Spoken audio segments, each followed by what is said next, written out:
पिछले video lecture में तत्वों के निष्कर्षण के सामान्य सिद्धांत एवं प्रक्रम टॉपिक में अयस्क और खनिज पर चर्चा किया गया था। आज के क्लास में हम आप लोग उसी टॉपिक को आगे बढ़ाते हुए उसी चैप्टर में आगे चलेंगे। टॉपिक का नाम होगा धातु कर्म मेटलर्जी। धातु कर्म क्या होता है, इस टॉपिक के अंदर आज हमें डिस्कस करना है और चीज़ें सीखना है।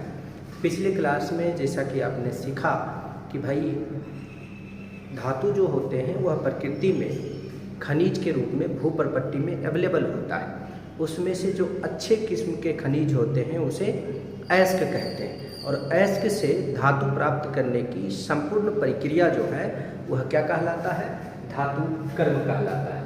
तो धातु कर्म के लिए यदि हमें डेफिनेशन तैयार करना हो तो हम सामान्य तौर पर लिख सकते हैं, अयस्कों से धातु का निष्कर्षण एवं उसके शोधन की प्रक्रिया क्या कहलाता है, धातु कर्म कहलाता है। सभी धातुओं का भौतिक और रासायनिक गुण जो होता है वह एक समान नहीं होता है। यही कारण है कि अलग अलग धातुओं का निष्कर्षण सामान्यतः अलग अलग विधि द्वारा किया जाता है। आप सोना का निष्कर्षण, चांदी का निष्कर्षण, लोहा का निष्कर्षण, कॉपर का निष्कर्षण या जिंक का निष्कर्षण एक विधि द्वारा नहीं कर सकते हैं। इन सभी धातुओं का गुण अलग अलग होता है, इसलिए आप इसका निष्कर्षण हमेशा अलग अलग विधि द्वारा कर सकते हैं। हाँ, लेकिन कुछ प्रक्रियाएं हैं जो सब में अपनाना पड़ेगा, जिसे धातु के निष्कर्षण में अपनाई जाने वाली महत्वपूर्ण प्रक्रिया निम्नवत है। किसी भी धातु का निष्कर्षण अगर हम करते हैं तो सबसे पहले हमें करना होगा अयस्क का सामलन, दूसरा करना होगा अयस्क का चूर्णन, तीसरा करना होगा अयस्क का सांद्रण, चौथा धातु का निष्कर्षण और पांचवा धातुओं का शोधन। ये 5 काम आपको सब में करना है, चाहे किसी भी धातु का निष्कर्षण करें। लेकिन ये 5 काम एक ही विधि द्वारा होगा, बिल्कुल ऐसा नहीं है। जिसमें से ये लास्ट का 3 जो है, सांद्रण, निष्कर्षण और शोधन, ये हमेशा अलग अलग धातुओं के लिए अलग अलग विधि द्वारा किया जाता है, जबकि सांदलन और चूर्णन के लिए एक ही विधि अपनाया जाता है। अब मैं यहाँ एक बात और स्पष्ट कर दूं कि आज के क्लास में हम आप लोग जो चर्चा करेंगे वह धातु के निष्कर्षण में अपनाए जाने वाले 5 प्रक्रम में से केवल 3 प्रक्रम के ऊपर, संलयन के ऊपर, चूर्णन के ऊपर और सांद्रण के ऊपर, इन सभी को चर्चा करने के बाद देखेंगे कि इसमें से वस्तुनिष्ठ प्रश्न जो आ रहे हैं वो कौन कौन से हैं, और उन वस्तुनिष्ठ प्रश्न को टिक करेंगे ताकि आगामी बोर्ड एग्जामिनेशन में आप बेहतर से बेहतर परफॉर्मेंस कर सकें। तो चलिए स्टार्ट करते हैं। सबसे पहले हम अयस्कों का संलयन, कि अयस्क का संलयन क्या होता है। बहुत सामान्य सी प्रक्रिया है कि भाई क्रशिंग करना है, चूर्ण में बदलना है। मतलब अयस्क का जो बड़ा बड़ा टुकड़ा होगा उस बड़े बड़े टुकड़ा को छोटे छोटे टुकड़ा में तोड़ने की जो प्रक्रिया है उस प्रक्रिया को हम क्या कहेंगे, अयस्क का संलयन कहेंगे। इस प्रक्रिया में अयस्क के छोटे छोटे, मतलब आप अयस्क के बड़े बड़े टुकड़ा को छोटे छोटे टुकड़ा में तोड़ देते हैं। किस प्रक्रिया के अंदर, अयस्क के संलयन के अंदर। जैसे मान लीजिए कि हमने क्या किया भाई, खादान से अयस्क का इतना बड़ा टुकड़ा निकाला और इस इतना बड़ा टुकड़ा को हमने छोटे छोटे टुकड़ा में तोड़ दिया, हथौड़ा लेकर, डायनामाइट लगाकर, किसी भी चीज़ के सहायता से इसे छोटे छोटे टुकड़ा में तोड़ दिया है। तो ये तोड़ने की जो प्रक्रिया है, इसी प्रक्रिया को हम क्या कहेंगे, अयस्क का संलयन कहेंगे। अब अयस्क का जब संलयन हो जाता है तो करना पड़ता है पल्वराइजेशन, अयस्क का चूर्णन। अयस्क के चूर्णन में क्या करते हैं भाई, इस प्रक्रिया में अयस्क के छोटे छोटे टुकड़ा को महीन चूर्ण में पीसा जाता है। अब पीसने के लिए पल्वराइजर मशीन का उपयोग किया जाता है। पल्वराइजर में डाल के इन टुकड़ा को, यानी यहाँ पर हम चूर्णन करते हैं। चूर्णन करने के बाद ये डस्ट में बदल जाता है। लीजिए और भी छोटे छोटे पार्टिकल्स आ गए, यानी ये पूरा का पूरा डस्ट में बदल गया। डस्ट में बदलने से फायदा क्या होगा कि भाई औषधि जो है वह भी छोटे छोटे टुकड़ा में आ चुका होगा। अब उसे आसानी से अलग अलग केमिकल प्रोसेस के जरिए बाहर निकाला जा सकता है, पृथक किया जाता है। तो आपने ऐसे के बड़े टुकड़ा को खाद्यान्न से लिया, उसको छोटे छोटे टुकड़ा में बदल दिया। छोटे टुकड़ा में बदलने की प्रक्रिया क्या कहलाया? सांदलन कहलाया। और सांदलन को पाउडर में बदल दिया, चूर्ण में बदल दिया। चूर्ण में बदलने की प्रक्रिया क्या कहलाया? चूर्णन कहलाया। अब चूर्णन के बाद इस अयस्क के कण में जो अशुद्धि उपस्थित है उस अशुद्धि को दूर करना है, और अशुद्धि को दूर करने की प्रक्रिया अयस्क का सांद्रण कहलाता है, कंसंट्रेशन ऑफ ऑइल्स। तो अयस्क का सांद्रण हम आप लोग किस प्रकार से करेंगे, ये चीज़ें समझना बहुत आवश्यक है, और इन चीज़ों को समझ के हम लोग बेहतर रूप से काम कर सकते हैं। तो देखिए, अयस्क में उपस्थित अशुद्धियों को, अयस्क के अंदर जितना भी अशुद्धि होगा उस अशुद्धियों को दूर करने की जो प्रक्रिया होगा उस प्रक्रिया को अयस्क का सांद्रण कहते हैं। तो अयस्क में उपस्थित अशुद्धियों को दूर करने की प्रक्रिया क्या कहलाता है भाई? अयस्कों का सांद्रण कहलाता है। ठीक है, अब अयस्कों के सांद्रण के महत्वपूर्ण विधि निम्नलिखित है। अयस्क के सांद्रण कैसे कैसे किए जा सकते हैं? तो सबसे पहला है कि हाथ से चुनकर भी हम अयस्क को साफ कर सकते हैं। जैसे मान लीजिए बड़ा बड़ा टुकड़ा है तो उसको इजी वे में हम हाथ से चुन लेंगे, अलग कर लेंगे, हो गया इसका सांद्रिक हो गया। दूसरा है गुरुत्वीय पृथक्करण विधि, गुरुत्वाकर्षण के पृथक्करण विधि द्वारा कर सकते हैं। तीसरा है निक्षालन विधि, और चौथा है फेन उत्प्लावन विधि। एक पांचवा होगा, पांचवा यहाँ नीचे छुप रहा है, जिसका नाम होगा चुंबकीय पृथक्करण विधि। भाई देखो, पांचवा अगर देखना चाहते हो तो मैं पांचवा आपको दिखाता हूँ थोड़ा। हाँ, ये रहा चुंबकीय पृथक्करण विधि। ठीक है, तो पांचवा हमारा नाम आ जाएगा चुंबकीय पृथक्करण विधि। ये 5 विधि द्वारा हम अयस्कों का सांद्रण कर सकते हैं। ठीक है ना? तो अब बारी बारी से इन 5 विधि को हमें एक्सप्लेन करना है, पढ़ना है। हाथ से चुनकर कैसे कर सकते हैं? गुरुत्वीय पृथक्करण विधि द्वारा, निक्षालन विधि द्वारा, फेन उत्प्लावन विधि द्वारा और चुंबकीय पृथक्करण विधि द्वारा। बोर्ड एग्जामिनेशन में चाहे किसी भी बोर्ड में हो, निक्षालन विधि से क्वेश्चंस पूछे जाने की प्रबल संभावना रहती है, फेन उत्प्लावन विधि से और चुंबकीय पृथक्करण विधि से क्वेश्चन पूछे जाने की प्रबल संभावनाएं हुआ करती है। अब इसी कड़ी में हम आप लोग आगे बढ़ेंगे, और अगला टॉपिक है हाथ से चुनकर, यानी उन्हीं विधि को एक्सप्लेन करना है, देखना है। अयस्क में उपस्थित अशुद्धियाँ यदि बराबर हो, बड़े बड़े टुकड़े के रूप में हो, तो उसे हाथ से चुनकर अलग कर लिया जाता है। बहुत सामान्य सी बात है, इसके लिए बहुत लंबा चौड़ा प्रक्रिया अपनाना नहीं है। अगर टुकड़ा हमें अशुद्धि दिख रहा है तो उस अशुद्धि को हमने निकाल देना है। दूसरा है गुरुत्वीय पृथक्करण विधि। गुरुत्वीय पृथक्करण विधि में ग्रेविटेशनल सेपरेशन में क्या करते हैं, जरा ध्यान से समझिए। अयस्क में अशुद्धियों के रूप में यदि मिट्टी का कण मिला रहता हो, कौन सा कण मिला रहता हो? मिट्टी का कण मिला रहता हो, इस बात का पूरा ख्याल रखना है। तो उसे जल के प्रवाह के साथ गर्म किया जाता है, पानी में डालकर गर्म करते हैं। तो मिट्टी गुरुत्वाकर्षण के कारण जल में घुलकर बर्तन के पिंड में बैठ जाता है, पानी में घुल जाएगा, और मिट्टी गुरुत्वाकर्षण के कारण क्योंकि भारी होता है तो बर्तन के पिंड में बैठ जाएगा। हल्का मिट्टी का कण जल प्रवाह के साथ बह जाता है, बाहर आ जाता है, हो गया, खत्म कहानी, बह जाता है। ठीक है, बाहर निकल गया। नेक्स्ट है निक्षालन विधि, लीचिंग प्रोसेस। लीचिंग प्रोसेस एक केमिकल प्रोसेस है, यहाँ तक तो आप फिजिकल प्रोसेस देख रहे थे, ये केमिकल प्रोसेस है, और इस विधि द्वारा मुख्य रूप से बॉक्साइट का सांद्रण किया जाता है। इसके अलावा आयरन के अयस्क का सांद्रण किया जाता है, जबकि निक्षालन विधि द्वारा सोना और चांदी का निष्कर्षण भी किया जाता है। आप बहुत बार देखते होंगे, लोग कहते हैं कि सोना और चांदी साफ करवाने जाइए तो सावधानी से साफ करवाइए, नहीं तो झाड़ लेगा। ये झाड़ने की प्रक्रिया क्या है? वो झाड़ने की प्रक्रिया ही क्या है? निक्षालन विधि है। ठीक है, निक्षालन विधि द्वारा सोना के ऊपरी परत को लिक्विड में घोलकर रख लिया जाता है, फिर आपके जाने के बाद उसे अलग कर लिया जाता है।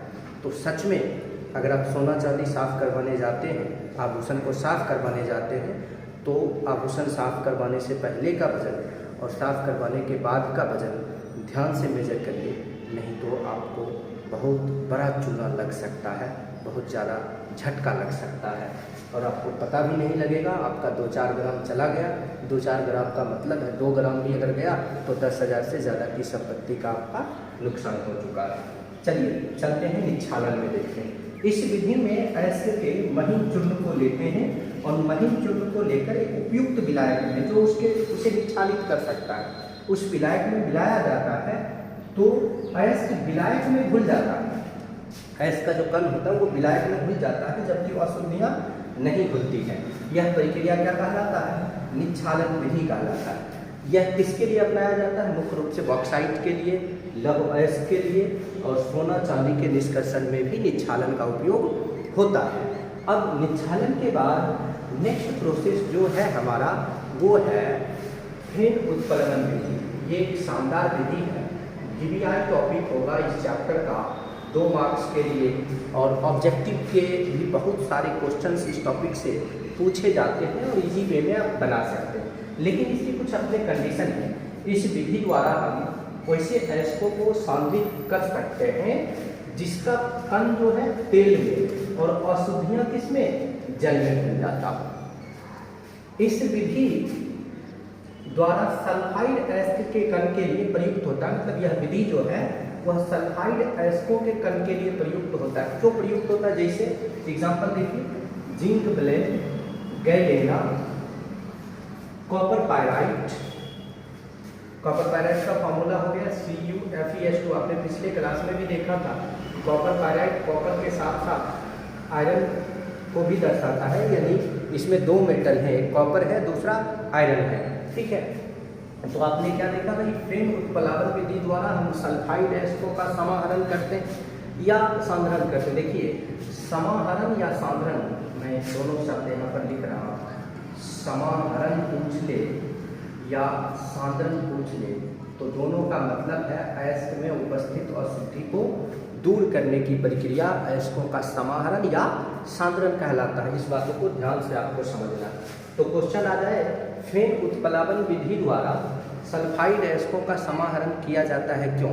देखिए सल्फाइड अयस्कों का समाहरण फेन उत्प्लावन विधि द्वारा इसीलिए करते हैं ताकि सल्फाइड अयस्क का कण तेल में और अशुद्धियाँ जल में घुल जाए। अब चूंकि जल और तेल कभी मिल नहीं सकता, अशुद्धियाँ जल में घुल गया और अयस्क का कण तेल में घुल गया, जो आसानी से सेपरेट हो जाता।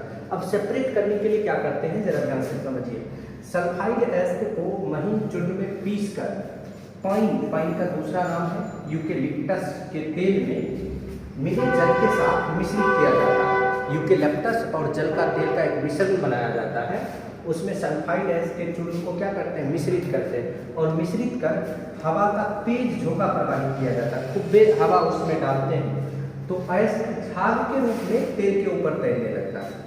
अयस्क का कण जो है वह झाग बनाता है और तेल के ऊपर तैरने लगता है। देखिए ये अयस्क का कण है, झाग बनाकर तेल के ऊपर तैरने लगा, जिसे काट लिया जाता है, हटा लिया जाता है, काट करके सुखा लिया जाता है। जबकि गैंग मतलब क्या? अशुद्धियाँ, वह जल में घुलकर बर्तन के पेंदी में बच जाता है। यह प्रक्रिया क्या कहलाता है?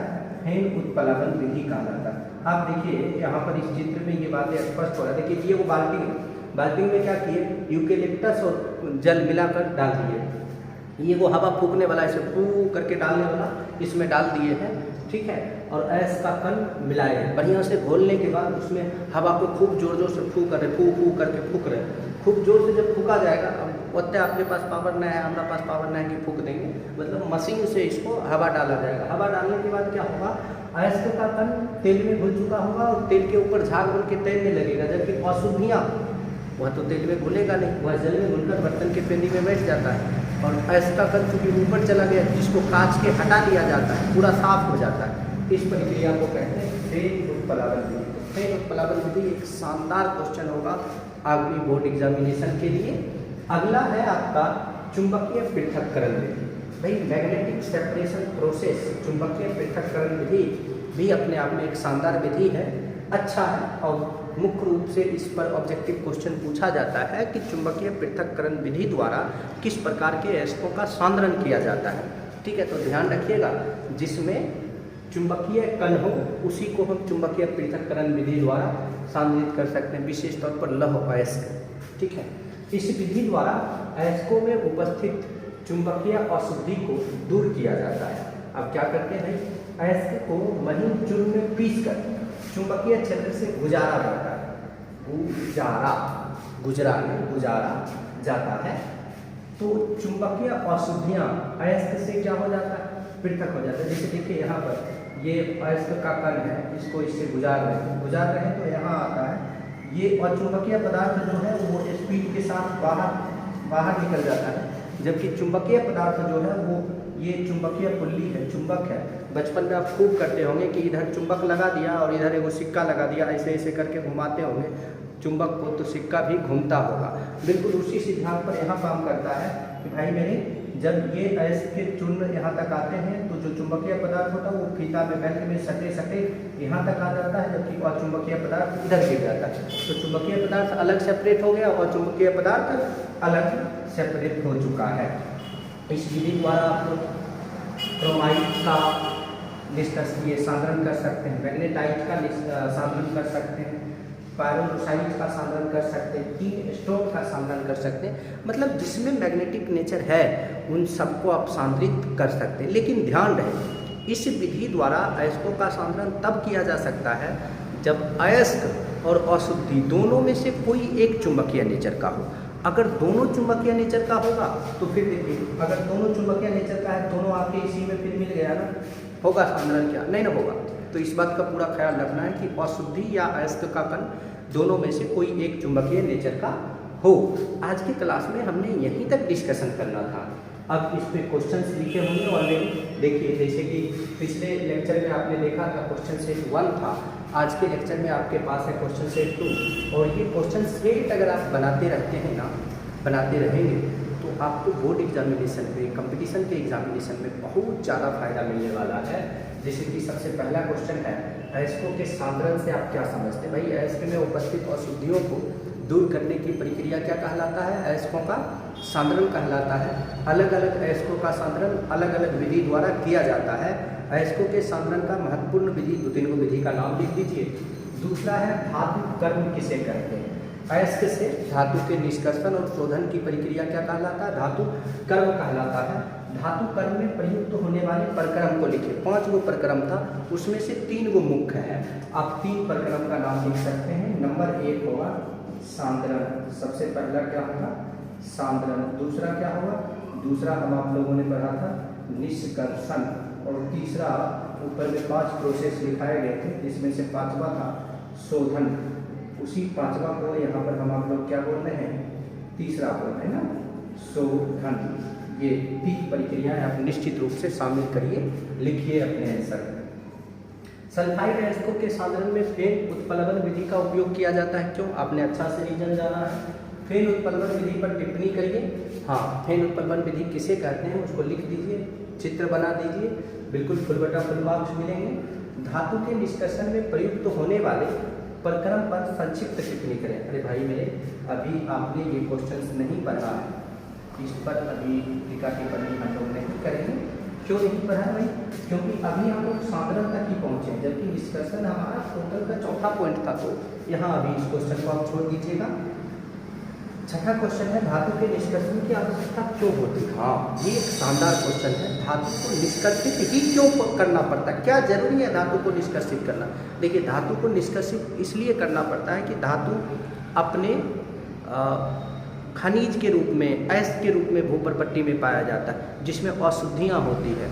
और उस अशुद्धियाँ को हटाकर शुद्ध धातु प्राप्त करने के लिए उसे निष्कर्षित करने की आवश्यकता पड़ती है। इस बात का पूरा ख्याल रखना। तो आप ऐसे करके इस क्वेश्चन के आंसर को लिख सकते हैं। अब बारी है ऑब्जेक्टिव क्वेश्चन का, जिसमें सबसे पहला क्वेश्चन है सल्फाइड अयस्क का समाहरण किया जाता है। समाहरण का मतलब क्या है? सांद्रण।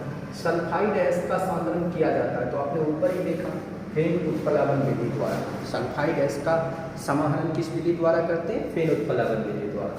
सल्फाइड अयस्क को सामान्यतः डैश से संकेंद्रित किया जाता है। देखिए, संकेंद्रित करना, समाहरित करना, सांद्रित करना, इन सब का मतलब है साफ करना। तो इसका आंसर भी क्या होगा? फेन उत्प्लावन विधि द्वारा। अगला क्वेश्चन देखिए, मैक्सिमम क्वेश्चन फेन उत्प्लावन विधि से शुरू का 3 क्वेश्चन फेन उत्प्लावन विधि से। फेन उत्प्लावन विधि से अयस्क को सांद्रित करने पर अयस्क का कण झाग के साथ तैरने लगता है, क्योंकि वह द्रव में विलय होता नहीं। अयस्क का कण द्रव में विलय नहीं होता, वह तेल में और विलय होता है। हाँ ठीक है, तेल में घुलकर उसके सतह पर आ जाता है, ठीक है। जनरली यहाँ पर होना चाहिए तेल में विलय अवतरण और विलय लिखा हुआ, ठीक है, इसी के अकॉर्डिंग तो हमें चलना है।